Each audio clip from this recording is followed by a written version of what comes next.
Thank you. Palakpakan natin ulit si Francis M. at si Julia.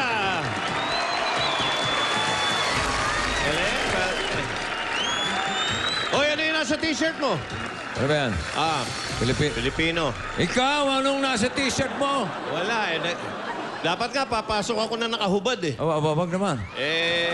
Malay ko, nagpatatuhan ko ano. Hindi, wala. Wala naman? Malinis po yan. Wala akong... Umayos ka? Maayos ano ba po. nakalagay dyan? 7. Safe yan. 2-7. Hey! Bakit? May ibig sabihin yan. Ano? May ibig sabihin yan. Wala! 2. 2-7. O ilan 7 yan? 2. O 2. Oh. Huwag mo sinasabi yung 2. Ay, oo nga pala, sorry.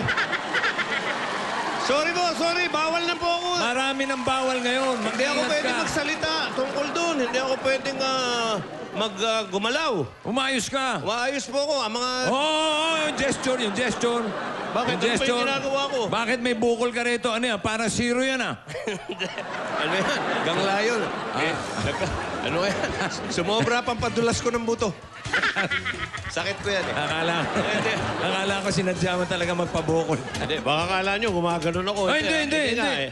Wag. Basta umayos ka. May bago pong Steady batas, ka. mga kaibigan. Bawal akong gumalaw. Steady ka lang. Bawal akong magsalita. Oo. Bawal akong magsuot ng damit na may mga nakasulat. Bawal ang slogan. Kaya na sa Pilipinas ngayon, bawal na lahat. Okay? Okay. Pero ang hindi bawal, yung magsigawan. Yeah! Okay. At hindi rin bawal